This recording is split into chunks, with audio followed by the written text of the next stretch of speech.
네, 풀뿌리 K 순서입니다. 원심 판결을 뒤집은 대법원 선고로 이학수 정읍시장이 직위를 이어갈 수 있게 됐다는 소식 앞서 전해드렸는데요. 이번에는 전북시민사회단체 연대회의 이상민 운영위원장과 함께 이번 대법원 선고 의미와 남은 과제에 대해 짚어보겠습니다. 어서 오세요. 네, 안녕하세요.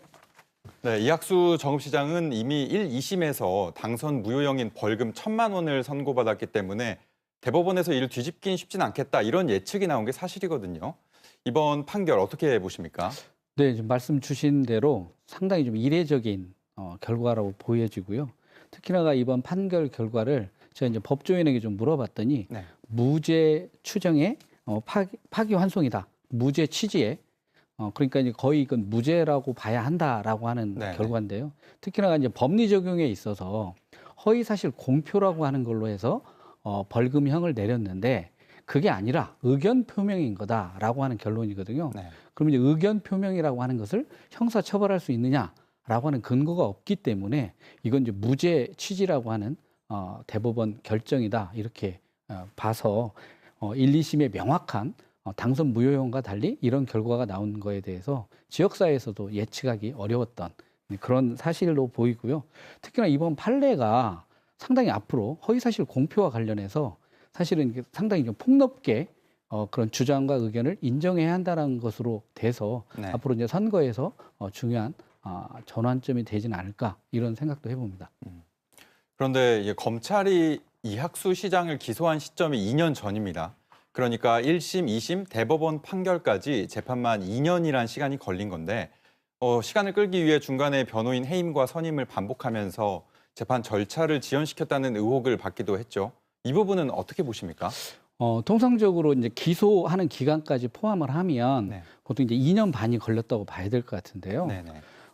공직선거에 당선된 분들이 이제 선거법 위반이 되면 사실은 1, 2심에서는 형량을 낮추거나 무죄를 받기 위해서 대형 노펌을 통해서 또 전관예우라고 하는 부분들을 최대한 활용을 하려고 합니다. 네. 그래서 보통 1, 2심에서 당선 무효형이 나오면 대법원에 가게 되면 이게 판결이 뒤집힐 거라고 생각을 하지 않기 때문에 네. 거기에서 이제 가장 주력하는 게 어떻게 하면 선고 기일을 늦출 거냐라고 하는 부분으로 대응을 하는데 네. 이번에 이제 이학수 시장 같은 경우에 그 부분에 있어 어떤 변호인을 교체한다든지 네. 이런 부분들이 다른 어떤 때보다 이제 보기 어려웠던 그런 거였고요. 실질적으로 공직선거법에서 선거법 위반과 관련한 부분들의 판결이 늦어지면 그 부분에 대해서 주민들이 막대한 피해를 보기 때문에 그렇죠. 1년 안에 모든 선고가 끝나게 되어 있거든요. 네. 그런데 이번에는 이제 재판 기간만 2년이 걸렸다라고 하는 것은 이제 그러한 부분에도 위배되는 거고, 이번에 어떤 대법원 판결 결과와 무관하게 재판 기간 자체가 길어짐으로 해서 정읍 시민들이 어떤 시정에 대한 불확실성 때문에 막대한 피해를 보았다고 봐야 될 것 같습니다. 네. 좀 전에 이제 시정 영향 말씀하셨는데 일단 이번 대법원 파기환송으로 이 시장은 한숨 돌리게 됐습니다. 하지만 이제 재판은 상당 기간 다시 이어지겠죠. 시정에 어떤 영향 미칠 것으로 보이십니까? 네, 앞에 말씀드렸던 무죄 취지의 파기환송이기 때문에 사실 앞으로 있을 재판은 크게 시장직과 영향이 없을 것 같다라고 보여지고요. 네. 이제 그런 측면에서 놓고 보면 오히려 정읍시 입장에서 놓고 보면 시정에 대한 불확실성이 상당히 해소되었다라고 하는 이제 긍정적 측면들을 일단 봐야 될 것 같고요.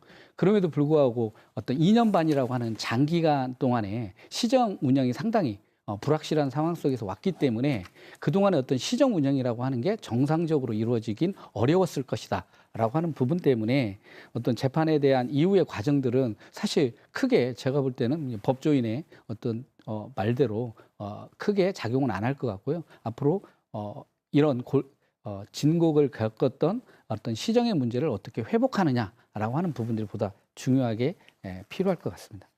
네, 그간 이제 이 시장의 오랜 송사로 인해서 이제 주민들 민심도 이렇게 좋지는 않았을 텐데 차질 없는 시정과 정읍 시민들의 민심을 다시 잡기 위한 대책 어떤 게 있을까요?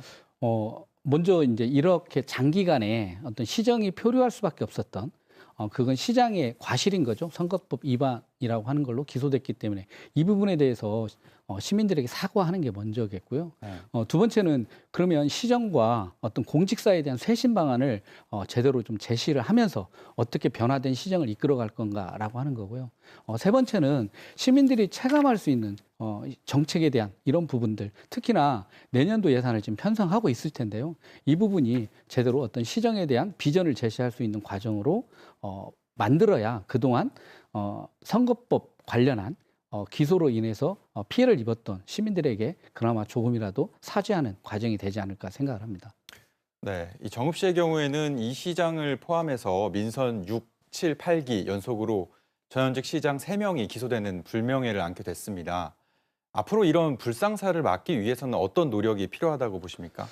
가장 중요한 건 선거 과정에 이러한 부분들이 잘 검증되어야 하는 게 일차적일 거고요. 네. 특히나 이 새 후보자의 정당은 민주당이었습니다. 네. 정당명은 바뀌었지만 그렇죠. 그렇기 때문에 정당 차원에서 이 부분에 대해서도 의견 표명이 필요하다. 정당에서 이 추천한 공천한 후보자가 당선이 되고 기소됨으로 해서 장기간 시정이 표류됐고 그를 통해서 정부 시민들이 막대한 시정에 대한 불이익을 당한 것뿐만 아니라 얼마나 불명예스러운 겁니까? 이런 부분에 대해서 후보자의 당연한 사과도 있어야 되겠지만 도당 차원에서 최대한 이런 부분에 대해서 사과하고 어떻게 하면 공천과 선거 과정에 있어서 이러한 선거법 위반에 대한 우려들을 해소시킬지 그런 방안들을 좀 제시해야 되지 않을까 이렇게 생각을 합니다. 네, 일단은 이번 판결로 정읍시는 후반부로 접어든 민선 8기 핵심 정책들을 진행할 수 있는 동력을 얻은 셈일 텐데요. 민심을 달랠 수 있는 시정이 추진되길 바랍니다. 앞으로 재판 과정도 계속 지켜봐야 할 것 같습니다. 오늘 여기까지 듣겠습니다. 감사합니다. 감사합니다.